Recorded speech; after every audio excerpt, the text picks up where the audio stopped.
The late afternoon sun hung low over Maple Ridge Estates, that kind of warm, golden-orange glow that always made the cul-de-sacs look like a cheesy postcard from the early 2000s. The cicadas were buzzing, sprinklers were hissing, and somewhere in the distance, a teenager was blasting Linkin Park loud enough to summon the collective spirit of every angsty kid from 2003. I had just left the grocery store, off-duty, wearing jeans, an old sheriff's department t-shirt, and sunglasses that made me look more like a dad on his third energy drink than a law enforcement officer. I wasn't undercover or anything. It was my day off. No badge on display. No tactical vest. No reason whatsoever for trouble.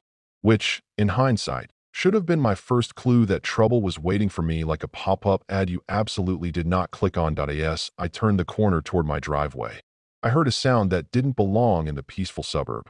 It wasn't a dog barking. It wasn't a lawnmower. It was rattling. Metal on metal rattling. Violent rattling. The kind of sound you'd hear in a zombie movie when someone is desperately shaking a locked door while screaming, "Let me in." Except this wasn't a zombie. This was worse. This was an HOA Karen. She stood beside my department-issued SUV, the one I drove home for emergencies, yanking the driver's handle like she was trying to open a portal to Narnia. Her hair was coiffed into a blonde helmet of authority. Her sunglasses were the reflective kind that screamed, "I ask for managers recreationally." And her body language radiated an energy best described as printer jam, but human. Beside her hung a silver lanyard with a plastic badge that read, HOA Board Member, Neighborhood Compliance Division. I knew instantly it was printed at home, possibly on a printer still struggling from the emotional trauma of doing it. She didn't notice me at first. She was too busy jabbing a large, glittery key at the door lock, my door lock, like she was trying to fight a dragon with rhinestone weaponry. "Come on," she hissed, shaking it harder. "Why won't this stupid thing open?" I paused halfway down the driveway, grocery bags in hand, watching her like she was a rare wildlife documentary subject I wasn't supposed to disturb.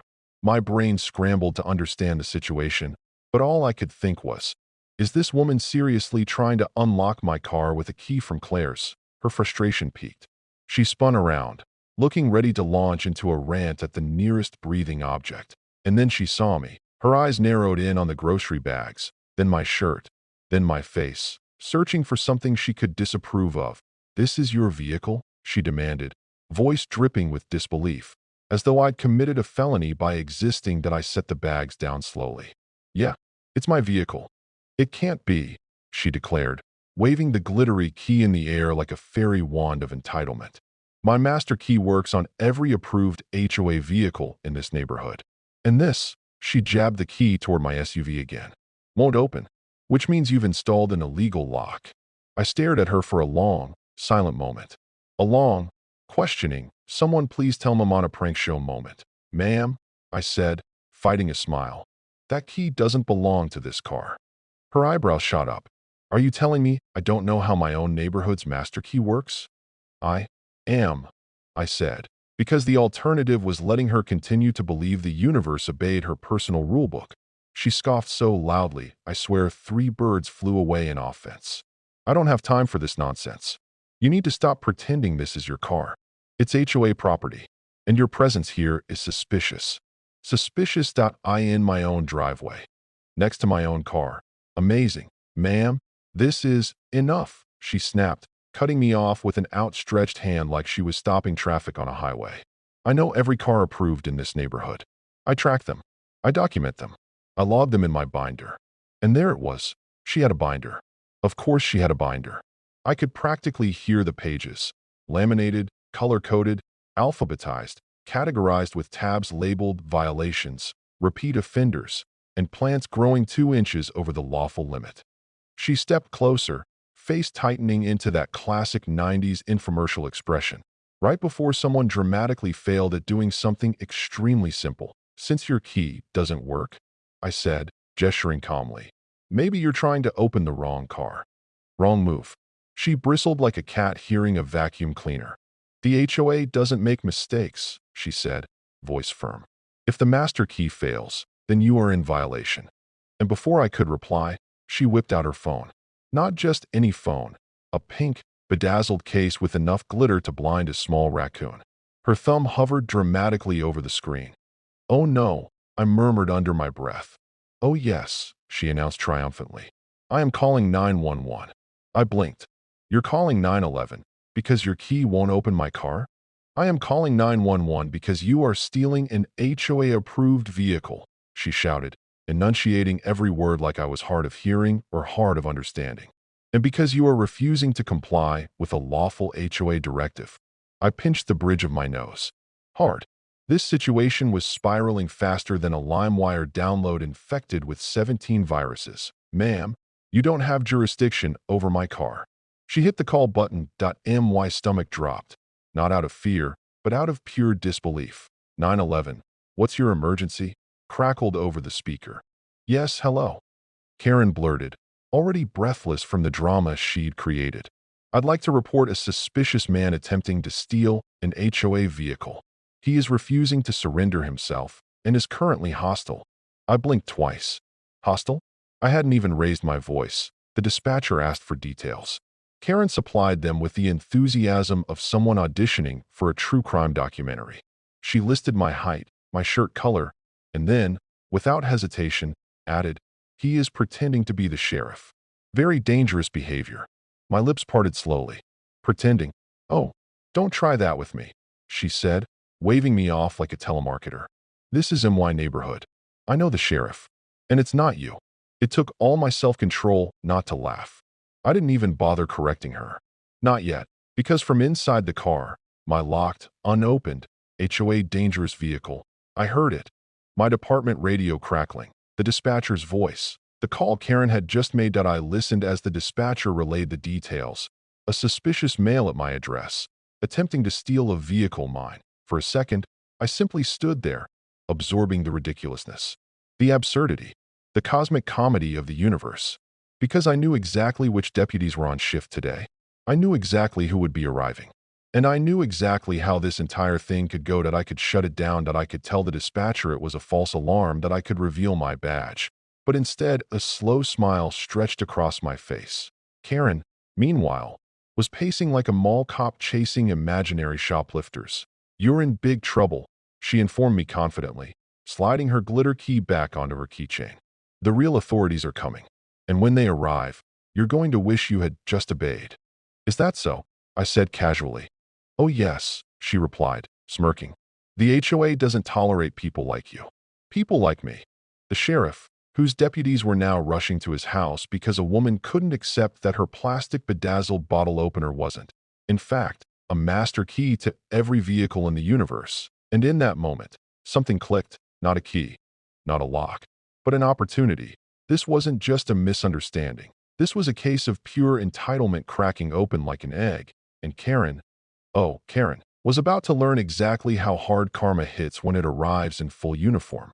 When the first squad car rounded the corner, lights flashing, siren chirping once in recognition of the address, she actually puffed up with pride. She straightened her fake badge, lifted her chin, and gave me the smuggest smile I had ever seen. She had no idea those deputies were my deputies. She had no idea I was the sheriff. She had no idea she'd just dialed 911 on the one person she absolutely shouldn't have. And as she turned to greet them with the confidence of a 2004 American Idol contestant, I knew one thing for certain. This day was about to get very, very interesting. The squad car barely had time to stop before Karen rushed toward it, waving her laminated HOA badge like she was guiding an airplane to land. The deputies, Ruiz and Thompson, stepped out, exchanging a single look that said everything. Oh great. One of these calls. They had no idea I was involved yet, but the moment their eyes shifted from Karen to me, I saw it. The flicker of recognition. The "why is the boss standing in his driveway while an HOA lady tries to marshal traffic" expression. Karen didn't notice their confusion because she immediately launched into her performance. "Officers," she shrieked, pointing at me as though her finger were a laser sight. "That's him. The car thief. I caught him breaking into an HOA vehicle with tools." Tools? She meant my hands. My human hands. Ruiz blinked slowly, then turned to me with a face caught between professionalism and "dude, what is happening right now?" I subtly shook my head, silently begging him to play along just until she fully dug the hole she started. His eyebrow twitched in amusement, but he kept the calm, neutral expression of someone who had handled far stranger calls. "Ma'am," Thompson said gently, "can you walk us through what you saw?" "Oh, gladly," she said, puffing up like a caffeinated pigeon. "I was completing my routine neighborhood inspection when I noticed this man, this criminal, trying to force open this vehicle. Fortunately, I had the HOA master key. It's designed to open every approved car in the neighborhood. And when it didn't work, which means he changed the locks, I knew he was up to no good." Thompson coughed. I suspected it was a laugh pretending to be a cough. "And the key? Is that one?" he asked, gesturing to the glittery monstrosity dangling from her keychain like a bedazzled charm of doom. "Yes," she said proudly. "The master key, issued exclusively to HOA board members such as myself." I watched both deputies absorb this with the professionalism of soldiers, keeping straight faces during a surprise clown invasion. Karen continued, unfazed by the growing absurdity. "And then," she said dramatically, "he pretended to know the sheriff. Can you believe it? Impersonating law enforcement on top of vehicle theft. I expect at least 3 charges for that." Ruiz looked at me again, eyes screaming. "Are you serious? Do we tell her? Can we please tell her?" But I wasn't ready yet. She wasn't done escalating, not by a long shot. "Ma'am," Thompson began carefully, "before we move forward, we need identification." She scoffed, pulling out her HOA badge like it was a shield forged by the gods. "This is all the identification I need. I am an official neighborhood compliance officer." "Of the HOA," Ruiz clarified. "Yes. The governing body of this residential district," she replied, folding her arms as though she'd just stated the most obvious fact in the world. "We have more authority here than the county." Ruiz's lips parted slightly. "I'm sorry, more authority then." "That's correct," she said, nodding firmly. "In this neighborhood, the HOA's rules supersede county, state, and federal regulations." I nearly choked. She had declared independence. The HOA was now its own sovereign nation, but Thompson's face looked like someone had tried to explain cryptocurrency to him using a sock puppet. "Ma'am, that's not." And as an officer of the HOA, she interrupted loudly. "I am placing this man under neighborhood arrest for refusing compliance." Neighborhood arrest, not citizen's arrest, not detainment. Neighborhood arrest. Ruiz took a breath that definitely wasn't helping him keep a straight face. "Ma'am, what exactly does that entail?"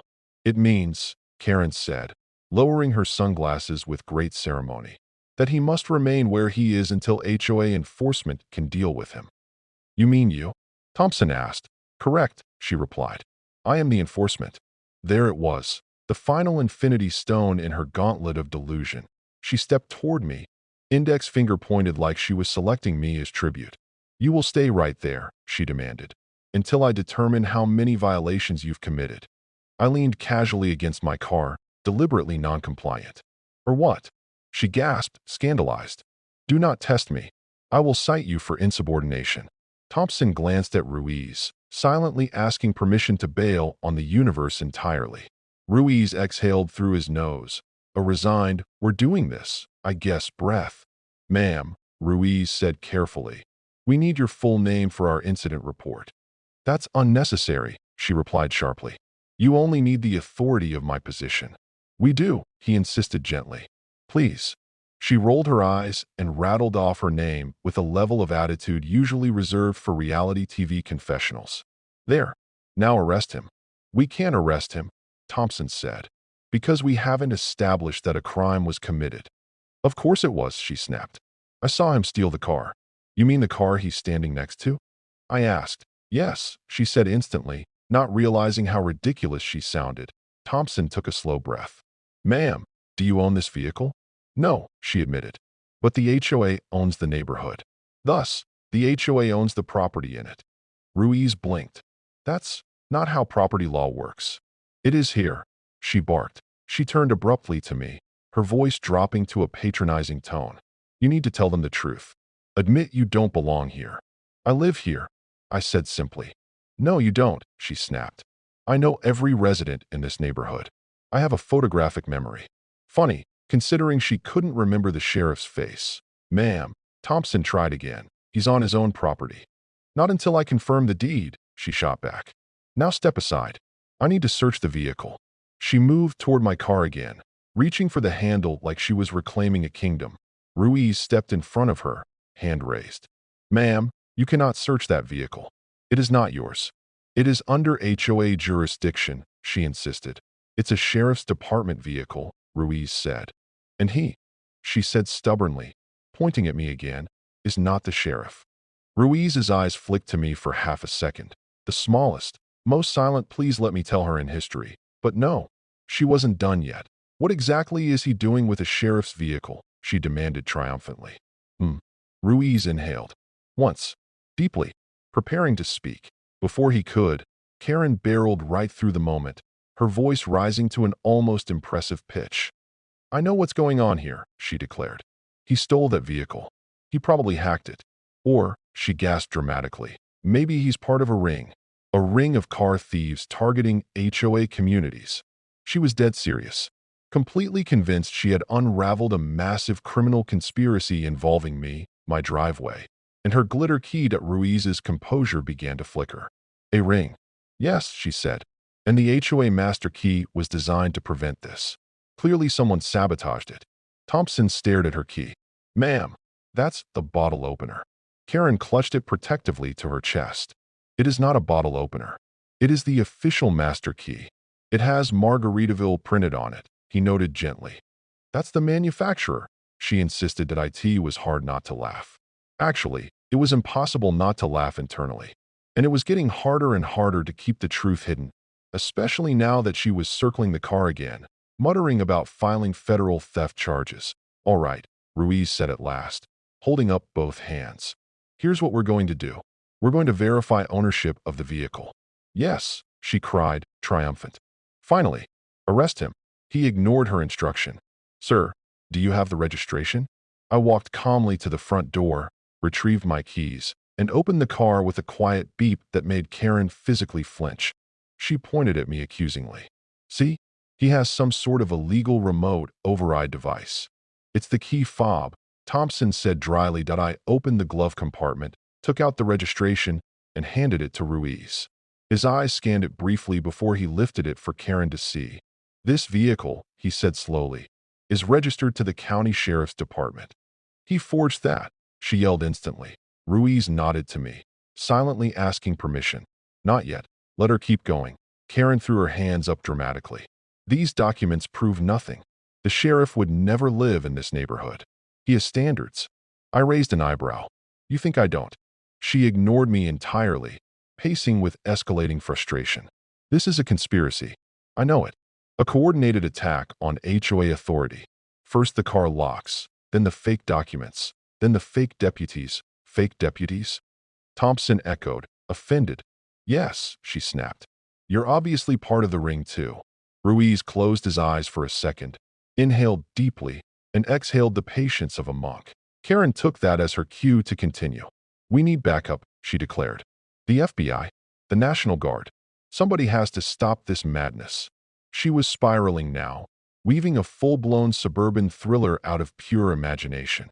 And as she circled back toward me and pointed threateningly at my driveway like it was the scene of a historic betrayal, something in her expression shifted. Her confidence hardened. Her entitlement crystallized. She had moved past delusion and into determination. She would not back down, not even if reality itself slapped her in the face. And in that moment, I knew the situation had officially crossed the line from ridiculous to dangerous. Thompson sensed it too. His posture changed, subtle, but noticeable. Ruiz stepped closer to me, quietly bracing for escalation. Karen saw their concern and misunderstood it instantly. Oh, don't worry, she said smugly. You'll all be embarrassed later when the HOA board finds out you interfered with an official neighborhood operation. She lifted her glitter key high like a trophy. This ends now, she declared, and she marched straight toward the sheriff's vehicle again. Toward me, toward consequences she couldn't even imagine. The turning point was seconds away, and she had absolutely no idea. Rocca didn't raise his voice when he spoke, but the room instinctively quieted. The others had been pacing, whispering, arguing in circles, yet the moment he stepped forward, their attention drifted toward him as if pulled by an unseen thread. The warehouse lights flickered above them, Another reminder of how hurried their preparations had been since Lyra's disappearance. Even so, the group's unspoken agreement was clear. Rocco was the only one among them whose calm wasn't forced. He looked over the table where maps, stolen screenshots, and printed threat messages were scattered like pieces of a puzzle waiting to be assembled. "We're done reacting," he said steadily. "Now we flip the script." His tone was level, but everyone felt the shift in the air. Mara was the first to speak up, tapping her pen on the edge of the table. The sound was sharp, impatient. "We don't even know their full numbers. Or where they moved her. Every hour counts." Rocca nodded. "Exactly. And that's why we stop looking for what they're hiding. We make them reveal it themselves." It sounded impossible at first, absurd, even. But Mara recognized that faint glint in his expression, the one that appeared whenever he'd already done half the thinking before anyone else even knew a plan was forming. Rocca had always operated that way. Quiet presence, quick mind, and a way of reading situations that bordered on unnerving. It was the same reason Lyra trusted him more than anyone else, even when she pretended she didn't. Toma leaned back in his seat, arms crossed. "You're not suggesting bait," he muttered, though a sliver of curiosity softened his skepticism. "They'd see it coming." Rocca shook his head. "Not bait. A pressure point. Something they can't ignore." He picked up one of the printed messages, the threats that had circulated earlier that day. The anonymous group holding Lyra had broadcast them to intimidate, to show dominance, to force silence. But the more they shouted their power, the more obvious their insecurity became. Rocca saw the pattern before anyone else did. Their behavior was loud, hasty, overcompensating. People who truly believed they were untouchable didn't threaten. They warned once. These people screamed, so Mara pushed, eyes narrowed, waiting for him to continue. "We give them a new nightmare," Rocca said. "One that feels like it's closing in faster than they can react. Something that forces them to move, forces them to communicate, forces them to make a mistake." A quiet hum moved through the room. The idea wasn't fully clear yet, but they all sensed its potential. Rocca turned to Sino, the tech-savvy introvert who had been silently typing in the corner since the conversation started. His glasses reflected the laptop screen, making his eyes unreadable. "How fast can you spoof their internal communications?" "Not intercept, mimic." Sino blinked, then stopped typing entirely. "If I have an hour, maybe two, I can replicate their formatting. Their phrasing too." "But why?" "Because we send them a message," Rocca said, "from someone they trust. A commander, a lieutenant, whatever term they use internally. It needs to sound urgent, panicked, like something has gone deeply wrong." Understanding dawned quickly for Sino, then Mara, then Toma. Rocca didn't need them to say anything. He could see it in their posture, the way they leaned in, the spark of realization lighting up their expressions. "We make them think one of their hideouts has been discovered," Mara whispered, her voice almost reverent. "They panic. They move her themselves. And when they move," Toma added, "they expose themselves." Rocca didn't smile, but the approval in his eyes was unmistakable. Exactly. It wasn't just a plan. It was a trap disguised as a crisis. And crises made even disciplined enemies sloppy. The next hour was a tightly wound coil of activity. Rocca reviewed every message the group had sent in the past week, analyzing tone patterns and hierarchy indicators. Sino typed furiously, recreating layouts, embedding digital signatures, practicing messages until the differences were indistinguishable. Mara filtered through known locations connected to the criminals, safe houses, warehouses, abandoned factories, choosing one that was plausible enough to trigger alarm, but not so obvious that it smelled like a setup. Toma coordinated with outside contacts, syncing their movements just enough to be ready without revealing the actual plan. At N01 raised their voices. No one complained. Rocca's calm had settled into them like a steady pulse, guiding each action with purpose. When the message was ready, Sino pushed his laptop slightly toward Rocca for final review. "Read it," he said quietly. Rocca scanned the text. It was simple, sharp, and perfectly urgent. A false report of police movement, surveillance interruptions, and a compromised entry point. A warning that the location wasn't safe. A demand to evacuate the package, a chilling word they knew the criminals used for Lyra. "It'll work," Rocca said. And that was all Sino needed to hit send. The group watched as the message vanished into the encrypted channels. Channel Sino had infiltrated so briefly and subtly that no one on the other side would notice the fingerprint he left behind. Silence followed. Heavy, waiting, fragile. Rocket didn't sit. He walked toward the far window of the warehouse, observing the distant glow of streetlights far below. The city seemed unaware of the tension twisting through every breath inside that room. He folded his arms, his posture thoughtful, prepared, patient. The others monitored screens, radios, and signals, but Raka kept his eyes on the skyline. He had always trusted patterns above data, intuition above noise. 15 minutes passed. Then 20. Toma checked his watch, jaw tight. If they sniff something off, they won't, Raka interrupted softly. Not yet. Another 10 minutes slipped by. Then suddenly Sino inhaled sharply, pushing his chair closer to the screen. Movement. They took the bait. Mara leaned over him. Confirmed the location. Sino's fingers tapped frantically. 3 vehicles. Dark, unregistered. They're leaving one of their zones, but not using their usual route. This means they're transporting something important. Raka turned from the window. His expression didn't break, but there was a new intensity behind his gaze. Track the direction. They're heading south, Sino replied. Toward the industrial sector. And, wait, there's a signal spike. They're communicating. Fast. Patch me in, Raka said. The audio was scrambled, fractured, but enough slipped through for them to piece together meaning. Orders. Warnings. Locations being double-checked. The worry in the voices was palpable. They believed the false threat completely. Raka exhaled slowly. They're relocating her tonight. Mara's eyes widened. This is our window. Toma grabbed his jacket and secured the strap of his gear bag. Tell us where. Sino pulled up a route projection. If they keep this speed, they'll reach the sector in 25 minutes. But there's something else. They're planning a stop halfway. Probably a switch point. Raka stepped closer to the map, his mind already dissecting the terrain. That's where we intercept. The room burst into controlled motion. Not frantic, focused. They had rehearsed enough scenarios to know exactly how to divide tasks without wasting time. Mara prepared the distraction tools. Toma readied the surveillance drones. Sino opened a fresh, encrypted channel, coordinating the digital side of the ambush. Raka grabbed a radio, tested the frequency, and ran through the plan once more in his head. He needed every piece to fit. This wasn't about a fight. It was about precision.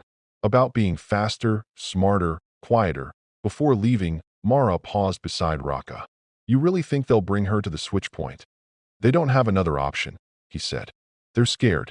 And scared people follow procedure because they're too distracted to improvise. She nodded, tension easing just slightly. Outside, the air was cold enough to sting, but none of them hesitated. The city stretched before them, wide and shadowed, filled with risk and possibility. Their vehicle rumbled to life. Raka slid into the passenger's seat, scanning the streets ahead as though reading an invisible script as they pulled out of the warehouse, leaving the safety of walls behind. A quiet certainty settled into the group. They weren't running into danger. They were guiding it. And for the first time since Lyra vanished, Raka felt something solid beneath the uncertainty, something steady, fierce, and immovable, momentum. The counterattack had begun, and whether their enemies realized it or not, the balance had shifted. The industrial sector loomed like a silent labyrinth as the team approached. Rows of rusted containers stood shoulder to shoulder, creating narrow corridors that swallowed the faint glow of the streetlights. Raka studied the layout through the windshield, mentally anticipating every possible angle of approach. The intel traced the enemy convoy to a secluded transfer zone just beyond the old shipping yard, a place forgotten by most of the city and perfect for anyone who preferred their movements unrecorded. But tonight, that space would betray the criminals instead of protecting them. Sino's voice came through the earpiece with a steady calm that almost disguised the tremor underneath. Their vehicles are slowing. They're checking the perimeter. No sign they've detected our signal tracing. Raka nodded, though Sino couldn't see him. Maintain distance. No sudden pings. Mara peeked between the container slats as they inched closer on foot. Her movements were quick, controlled, deliberate. She counted 3 figures by the lead vehicle, silhouettes shifting in the dim light. Their attention focused inward on the package they believed they were protecting. Raka's pulse steadied rather than quickened. He expected this. He lived for the moment when preparation met opportunity, where unknowns could no longer hide behind shadow. Toma crouched beside him. Two on the right flank. One keeps circling. Pattern seems rehearsed. It is, Raka said, which makes them predictable. They watched from the concealment of stacked metal, the air dense with suspense. The criminals spoke in hurried tones, impatient and uneasy. Whatever fiction Raka's team had planted in their channel was still gnawing at their confidence. Their routines were sharp but rushed, creating openings small enough to exploit if one knew where to look. Raka saw those openings as clearly as if they had been outlined in chalk. "We wait for the shift," Raka whispered. "In 20 seconds, they rotate the watch. That's our entry window." Mara inhaled slowly. "We're sure Lyra's in the middle vehicle?" Sino responded immediately. "Thermal confirms a restrained figure inside the rear compartment. Position matches." A quiet relief rippled through the group. Not enough to ease the tension, but enough to sharpen their purpose. Lyra wasn't just another rescue target. She was the anchor of their entire fight, the reason they had refused to retreat when the enemy widened its influence. Raka had replayed every conversation he'd ever had with her since the day of her disappearance. Her stubbornness, her wit, her resilience, qualities that somehow made her fall into danger more often than she realized. But those same qualities also meant she was likely conscious, counting on them. The shift change occurred. Raka raised his hand. A simple gesture, yet it carried all the weight of the plan they'd built with discipline and desperation. Mara moved first, her footsteps silent on the gravel. She approached the rear of the second vehicle, where a single guard stood, distracted as he adjusted his radio. Toma crept toward the opposite end, positioning himself behind a stack of crates. Sino remained at the vantage point, monitoring communication traffic in real time to anticipate any deviation in enemy behavior. Raka advanced through the central lane, balancing speed with care. His presence was steady, like a shadow shaped into purpose. He reached the middle vehicle just as the guard stepped aside to check the surroundings with minimal effort, barely a glance, barely a concern, too confident for his own good. Mara struck first, not with violence, but with precision. She triggered a distraction flare inside a container behind the guards, the brief burst of light and sound pulling their attention away from the convoy. The flare wasn't harmful, simply startling, engineered to mimic a malfunction or unexpected intrusion. The guards instinctively moved toward the sound, shouting to each other, trying to verify whether they were under threat. They saw the flare as a signal of the danger they already feared. It worked flawlessly. With their focus diverted, Raka opened the rear door of the middle vehicle. Inside, the shadows swallowed most of the compartment, but a faint outline rested against the side wall. Lyra. Her wrists were bound, and her posture slumped. Yet when she lifted her head at the sound of the door, her eyes sharpened. "Raka?" Her voice was weak but steady. He moved quickly, cutting the restraints with a concealed tool. "We're getting you out. Can you stand?" She nodded, though the strain in her arms revealed the difficulty. Raka supported her weight gently but decisively, guiding her out of the compartment. The moment her feet touched the ground, the air around them shifted again. Sino's urgent whisper crackled through the earpiece. They noticed the fake signal. Someone backtracked the origin point faster than expected. "They're suspicious. Movement incoming, West Corridor." Raka cursed under his breath, not in fear but calculation. "We adjust. Mara, Toma, fall back pattern 5.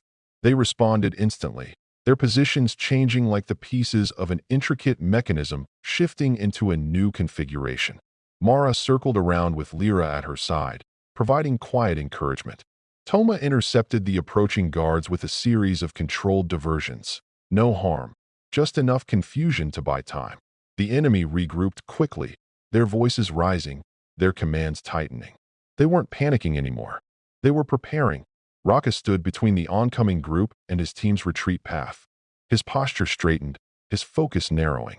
He didn't need to overpower anyone. He only needed to prevent them from coordinating. A single moment of hesitation could shift the dynamic. He triggered a secondary signal jammer Sino had prepared earlier, and the criminals' radios buzzed with static. Disjointed communication broke their formation. Two of them attempted to advance. Another hung back, unsure which order to follow. Raka stepped just close enough to throw their timing off, forcing them to react to his movement instead of chasing Lyra. The gap widened. Mara guided Lyra into the shadows between two containers. Thomas signaled the escape route clear. Sino's voice came through once more, steady and firm. Back path open. 30 meters to the fence line. Go now. Raka began to withdraw, never turning his back, but moving with deliberate control. The criminals were regrouping, but too slowly. Their temporary confusion gave the team crucial seconds. As they reached the fence line, Sino remotely disengaged the latch mechanism he had prepped earlier. The gate slid open without a sound. They slipped through. Only when the darkness of the side alley enveloped them did Lyra breathe fully. Her voice trembled, not from fear, but from pent-up determination. You came for me. You actually. Of course we did, Mara interrupted softly. Don't talk like that. Lyra turned to Raka. Her expression carried a storm of emotions. Relief, frustration, gratitude, disbelief. But before she could speak, Raka shook his head gently. You don't owe us anything right now. Save it. Toma kept watch as the group made their way to the extraction vehicle parked 2 blocks away. Sino emerged from a side entrance to join them, shutting down his equipment and locking away every trace of their digital footprints. The night air felt cooler, cleaner, as if the tension that once gripped it had dissolved. Inside the vehicle, Lyra leaned back against the seat, exhaustion pulling at her features. Yet beneath that exhaustion was a spark, familiar, fierce, unbroken. Raka watched her quietly. For the first time since the ordeal began, he allowed a fraction of relief to surface. When they were safely away from the industrial district, Lyra finally broke the silence. They weren't working alone. They kept mentioning someone new, someone they were scared of. Raka exchanged a glance with Mara. A name. They never said it clearly. Lyra frowned, replaying the memories. But they called him the one behind the curtain. Like everything they did was just a small part of something bigger. The vehicle fell silent, not out of fear, out of understanding. The night's rescue had been a victory, but not the end. Every piece of the puzzle they had uncovered led somewhere deeper, somewhere more dangerous. And now they had confirmation that the enemy's structure extended beyond the criminals they'd confronted tonight. Raka looked out the window, watching the city lights blur past. Then we prepare, he said quietly. Because whoever is behind that curtain won't stay hidden forever. The road stretched ahead of them, uncertain but no longer overwhelming. The rescue had changed the balance. Lyra was safe. Their bond was stronger. Their purpose clearer than before. And as the city gave way to the quieter outskirts, the team knew that while this chapter had closed, their story was nowhere near finished. The shadows had only begun to shift.